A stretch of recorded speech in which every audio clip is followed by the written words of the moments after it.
Hello. तर आजचा दिवस एवढा बेकार गेला ना, माझा काय सांगू आजचा दिवस माझा कसा गेला आहे. एक एक दिवस असा जातो आहे ना, की काय सांगू, डोक्याला ताण होतो आहे. एखादा वाटतं हे सगळं सोडून द्यावं, काहीच नको करायला असं वाटतं. पण बऱ्याच बायकांना काय वाटतं माहिती आहे का, ह्यांचं काम किती सोपं आहे, घरात बसून आहे, सावलीला आहे, आम्ही काय रोज उठल्या रानात जातो आहे, आम्हाला रानातली कामं करावी लागतात, तेव्हा कुठं आम्हाला 300 रुपये हाजरी भेटते, असं तसं वगैरे वगैरे वगैरे. बायका इतक्या बोलतात ना, की त्यांना काय माहिती की ह्या कामामध्ये किती कष्ट असतात आणि किती डोक्याला ताण असते, कोणाला काय काय उत्तर द्यावे लागतात. तर आजचंच सांगते मी. एक कस्टमर आलं होतं, 2 घटना घडल्यात आज माझ्यासोबत बरं का. एक कस्टमर आलं, त्याने काय सांगितलं मला 9:30ची बाही बनवायची. त्यांची पहिली आहे 6ची, आता बनवायची 9:30ची बाही. 9:30ची बाही त्यांची तयार केली आणि मग नंतर ते आले न्यायला ब्लाऊज. 2 दिवस झाले शिवलं होतं, पण आज न्यायला आले. आल्याच्यानंतर त्याने घालून बघितलं, थोडंसं लूज झालं होतं. फिटिंग करून दिली. ते पहिल्यांदा 2-2 टिपा मारल्या तरी त्यांना लूजच वाटेल, नंतर टिपा मारल्या तरी लूजच वाटायला लागलं त्यांना. कंप्लेट मी नाही म्हणलं तरी मी इकडं एकावर एक मी 10 टिपा मारल्या असतील त्यांच्या. नंतर मला त्यांनी इथं टिपा मारायला लावल्या. का तर त्यांना 9:30ची बाही नको होती, त्यांना पहिल्या जेवढ्या बाह्या तेवढ्याच बाह्या पाहिजे होत्या. पण त्यांनी लोकांचं बघून सांगितलं की 9:30ची बाही करा. नंतर मला वाढली बाहीच व्यवस्थित मला आली नाही, असं झालं नाही तसं झालं नाही, व्यवस्थित तर बसली होती, पण त्यांना ते काही पसंत आलं नाही. नंतर किती टिपा मारल्या ना, ती काय सांगू, मी ब्लाऊज दाखवला असतं तर तुम्हाला पण वाटलं असतं बापरे एवढे टिपा मारले तरी त्यांना ब्लाऊज कसं म्हणजे आवडलं नाही असं वाटलं असतं. अंगात तर एवढं छान दिसत होतं ना, बघणाऱ्याला सुद्धा खूप छान बसत होतं, पण त्यांनाच ते पसंत येत नव्हतं. तसं तर ते कस्टमर आहे ना माझं, ते तसंच म्हणजे प्रत्येक वेळेस आला ना त्यांचा तसलाच घाणा असतो. त्याच्यामुळे मला ना त्यांचे ब्लाऊज घ्यायलाच नको वाटतात. पण तरी ते आले ना, उठतच नाहीत, कमीत कमी तास बसून राहतात तिथंच. आणि प्रत्येक वेळेस त्यांचा घाणा तोच असतो, प्रत्येक वेळेस त्यांचा घाणा तोच असतो. रानात सुद्धा त्यांचं तसंच असतं आणि गावात राहिलं तर त्यांचं तसंच असतं. तर असं दिलं शिवून, सकाळी व्यवस्थित करून दिलं, घेऊन गेलं त्यांनी. नंतर अजून माघारी आणलं ब्लाऊज आणि मला म्हणजे की मी तुम्हाला 20 रुपये देते, माझ्या बाह्या कट करा आणि मला छोट्या बाह्या करून द्या. हे आता कसं शक्य आहे तुम्हीच सांगा मला. होईल का तसं? नाही होणार. कारण इथं नाही म्हणलं तर त्यांनी मला म्हणजे बाह्या वरी जातील म्हणून 3-3 टिपा मारायला लावल्या. इथं पण पूर्ण टिपा मारल्या, कितीतरी टिपा मारल्या. मी तर म्हणलं ह्यांना ब्लाऊज बसणारच कसं, देवालाच माहिती आता कसं बसणार काय माहिती. आणि एवढ्या शिलाई मारून घेतल्यात माझ्याकडून. ते झालं आणि पुन्हा अजून उकलायचं मी आणि त्यांना बाह्या आखूड करून द्यायच्या. हां, वेगळ्या बाह्या म्हणजे ब्लाऊज जर असं साधारण असतं ना, तर डायरेक्ट इथून कट करून मी त्यांना गोट मारून देऊ शकले असते. पण तेच होतं काठापर्यंतच्या साडीवरचं. आता मी माझं शिवायला चालू आहे बघा ब्लाऊज. बाहेर तिकडे गेले, हे असं होतं काठ, म्हणजे असे काठ होते त्याला साडीचे. हे बाह्याचे काठ मोठे आहेत, हे पाठीचा काठ आहे, ती बाई तिकडे गेली उडून माझी. तर तसं होतं, त्याच्यामुळे मी इथून पण कट करू शकत नव्हतं. मग मी काय म्हणलं, मी दिवसाचे 4 ब्लाऊज शिवते, 4 ब्लाऊजची जर शिलाई तुम्ही दिली तर मग मी कसं तरी ॲडजस्ट करू शकते.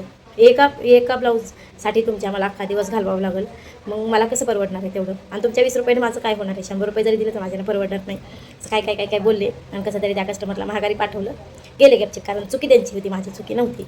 कारण त्यांना छोट्या बाह्याची सवय होती, लांब बाह्या त्यांना पसंत पडत नव्हत्या, तरीसुद्धा त्यांनी दुसऱ्याचं बघून लांब बाह्या शिवायला लावल्या. जसं आपलं पहिल्यापासून आहे तसंच जर शिवलं तर ठीक आहे. आपण प्रत्येक वेळेस जे करतो त्यातच नवीन काहीतरी करायला जावं तर प्रत्येकाला सूट होते असं नसतं. तर ते झालं. सकाळी माझं त्यांनी 25 ते 30 मिनटं घालवले आणि आता आल्याच्यानंतर 20 मिनटं म्हणजे 50 मिनटं माझे त्यांनी एका ब्लाऊजसाठी घालवले. तर विचार करा की हे ब्लाऊज म्हणजे हे जे माझं काम आहे ते सोपं आहे का? प्रत्येकाला वाटतं की हे काम खूप सोपं आहे, घरात बसून आहे. पण तसं नसतं. प्रत्येक कामाला तोंड द्यावंच लागतं, इतकं तोंड द्यावं लागतं ना की काय सांगायचं सोयच नाही. एखाद्या वेळेस तरी टेलरनं सरतं घ्यावं लागतं, पण कस्टमर सरतं घेत नाही, असं असतं. तर असो, ही झाली माझी एक गोष्ट आजची. आता दुसरी गोष्ट सांगते मी. तर हा ब्लाऊज दाखवते, याचा व्हिडिओ पण मी केला आहे शिवताना. तर हा बघा गळा, हा हा गळा शिवला मी. हा दिसायला तुम्हाला किती सोपं वाटतं असं सांगा. असं बघून वाटतं असेल की ह्याला लई झालं ती 10-15 मिनटं, 20 मिनटं गेले असते असं वाटतं हा गळा बघून. पण ह्या गळ्याला नाही म्हणलं तरी बी एका ब्लाऊजचा टाईम जातो, एका ब्लाऊजचा राहिलं तरी अर्ध्या ब्लाऊजचा तरी टाईम जातो. आधी फुल बनवायचं, मग ते हातावर गुंडी लावून घ्यायचे, नंतर हे बंद बनवायचे, हे मापानं बंद कट करायचे, नंतर हे बंद लावायचे, व्यवस्थित मशीनवर नाही लावता आले आधीच सुईदाराने टाके घ्यायचे आणि नंतर मग इथं व्यवस्थित लावायचं. विचार करा किती टाईम जात असेल. तर ह्या गळ्याला मी फक्त 50 रुपये वाढवून घेतले, तर त्यांनी असलं तोंड केलं होतं ना की काय सांगू, किती तोंड बेकार केलं होतं. त्यांना वाटत असेल की मी जवळची कस्टमर आहे तरी मला ह्यांनी एका ब्लाऊज मागं 50-50 रुपये जास्त घेतले असं वाटत असेल. पण मला काय वाटतं माहिती आहे का, टेलरला तुम्ही दोष देण्याच्यापेक्षा स्वतःला विचारा ना तुम्ही की बाबा हे ब्लाऊज शिवायला किती अवघड आहे, त्यांनी कसं शिवलं असेल, काय शिवलं असेल, त्याला कसं दिमाग लावला असेल, हे का नाही विचार करत तुम्ही. असं वाटतं मला, ह्याला किती टाईम गेला असेल. आणि थोडं ब्लाऊजला जरी कुठे गुढी पडली, थोडं कुठं फुगा आला, काय आलं तर लगेच आपल्यावर बोट दाखवायला तयारच असतं कस्टमर. का तर त्यांनी आपल्याला पैसे दिलेले असते, ते एवढी शिलाई घेतली, माझं असं झालं, माझं तसं झालं. मग तेव्हा आपल्याला गप्प बसावं लागतं. आणि एखादी त्यांनी डिझाईन सांगितली आणि आपण जर ती डिझाईन त्यांच्या मनासारखी शिवली आणि पैसे वाढवून सांगितले की मग काय नाही, केवढे शिलाई असते का, तेवढी शिलाई असते का, असं असतं का, तसं असतं का, हे असं असतं कस्टमरचं. त्याच्यामुळे आताचा काळ कसा झाला माहिती आहे का, कस्टमर आहे ना ते राजा झाले आणि जे मेहनत करतं ना ते मग ते काही नाही, मग चिल्लरच झालं, भिकारी म्हणलं तरी चालतं. कारण आता कस्टमरचं कसं असतं, ब्लाऊज शिवून नेतं त्यांच्यात, आमचं शिवलं का शिवलं का शिवलं 10 वेळेस विचारायचं, फोन करायचं, येऊन जायचं आणि शिवलं ना मग म्हणायचं पैसे मी पुन्हा देतो. मग ते झाले राजा आणि आपण झालो भिकारी, का तर त्यांना पुन्हा नंतर पैसे मागत बसावे लागतात. आता एका कस्टमरनं लग्नाचे ब्लाऊज शिवून नेले होते माझ्याकडे परवा दिवशी, तर 750 रुपये शिलाई झाली त्यांची.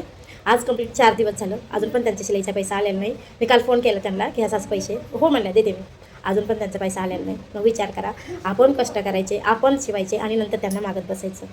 मग कशावर हे काम तुम्हाला सोपं वाटतं तुम्हीच सांगा आता मला. आहे का सोपं काम? नाही सोपं, कोणतंच काम सोपं नसतं. म्हणून मला कसं वाटतं माहिती आहे का, ज्यांना जे काम येत नाही ना तर ते काम दुसऱ्याला चांगलं वाटतं आणि ज्यांना ते काम येत नाही ते आम्हाला काम चांगलं वाटतं. आता मला ही शिवते तर मला वाटतं की बाबा रानातलंच काम चांगलं, सकाळी 10ला जायचं, संध्याकाळी 6ला यायचं, संध्याकाळी तरी आरामाची झोप भेटते, जेवण करून असं वाटतं. कारण रानातून आलं की लगेच चुलीकडे सारखायचं, चहा प्यायचं, स्वयंपाक करायचं की जेवण करायचं, झोपायचं 8ला 8:30ला तरी. पण आमचं तसं नसतं, आमचं हे दिवसभर पण शिवायचं, संध्याकाळी पण 11 कधी 11 वाजतात, कधी 12 वाजतात, कधी कधी तर सण 4 दिवसावर आला तरी 2-2, 3-3 वाजेपर्यंत शिवावं लागतं. तेव्हा कुठं कस्टमरच्या टायमाला ब्लाऊज जाते, तरी एखाद्या कस्टमरचं ना घरानं राहतं म्हणजे राहतंच, हे असं असतं. तसं शेतकऱ्यांचं असतं का, भले 300 रुपये हजेरी असते त्यांना दिवसभर, मान्य आहे, पण संध्याकाळची झोप तरी कमीत कमी चांगली भेटते त्यांना आरामाची. तसं धंदेवाल्याला भेटत नाही. असो, जाऊ दे. आता अजून एका कस्टमरचं सांगते मी. एक कस्टमर माझ्याकडे आलं होतं, त्याची लेस असली खड्याची लेस होती, त्यांना डबल सिलाई मारायची होती. तर मी काय म्हणलं, खडे आहेत त्याला टिप मारता येत नाही. तर त्या का म्हणलं नाही, तुम्हाला पैसे जास्त झालेत, मी पैसे देते तरी तुम्हाला शिवायला नको वाटायला लागले असं तसं. मग मी काय म्हणलं, तसं काही नाही, पैसा काय कोणाला नको वाटत नाही, पैशासाठीच कोणी पण काम करत असतं, पैसा नाही तर मग काम कशाला करायचं. तर मी काय म्हणलं, तुम्ही शिवून बघा, मग तुमच्या लक्षात येईल की मी कशामुळे नको म्हणते. पण त्या कस्टमरची ताकद नाही झाली शिवायची, का त्यांना शिवायला येत होतं पण त्यांनी नाही शिवलं, कारण त्यांना माहिती होतं हो बाबा खडे आहेस, कसं शिवणार त्यांनी तरी. आणि एक नाही, दोन नाही, कंप्लीट 4 साड्या होत्या, 4च्या 4 साड्या अशाच खड्याच्या होत्या. तेव्हा त्या स्वतःहून मला म्हणल्या की नको, ज्याचं काम त्यानंच केलेलं बरं, मी काय ती शिवत नाही. त्याच्यामुळे त्या कस्टमरनं साड्या माघारी नेल्या. हे असं असतं कस्टमरचं. तर मला आज खरंच माझा आजचा दिवसच बेकार लागला. मी सकाळी आज फुलाचं तोड बघितलं होतं, काय माहिती असं वाटतं मला एकदा. पण काय नाही, माझ्या अंगलट येण्यासारखं नव्हतंच. पण सांगते मी की प्रत्येकाला वाटतं ना की माझं काम सोपं आहे सोपं आहे सोपं आहे असं वाटतं प्रत्येकाला, म्हणून मला हा व्हिडिओ शेअर करायचा होता तुमच्यासोबत. तर चला मग असं आजचा दिवस माझा असा गेला होता, पण मला तुमच्यासोबत सांगावं वाटलं होतं, त्याच्यामुळे मग आजचा व्हिडिओ मी केला आहे. तर चला मग बाय, श्री स्वामी समर्थ. आता माझं शिवायला चालू आहे, शिवता थांबले होते मी. हे बघा अर्धच ब्लाऊज झाले, तुम्हाला दाखवते बघा. हे बघा अर्धच झाले ब्लाऊज शिवायचं. तर चला मग बाय, श्री स्वामी समर्थ.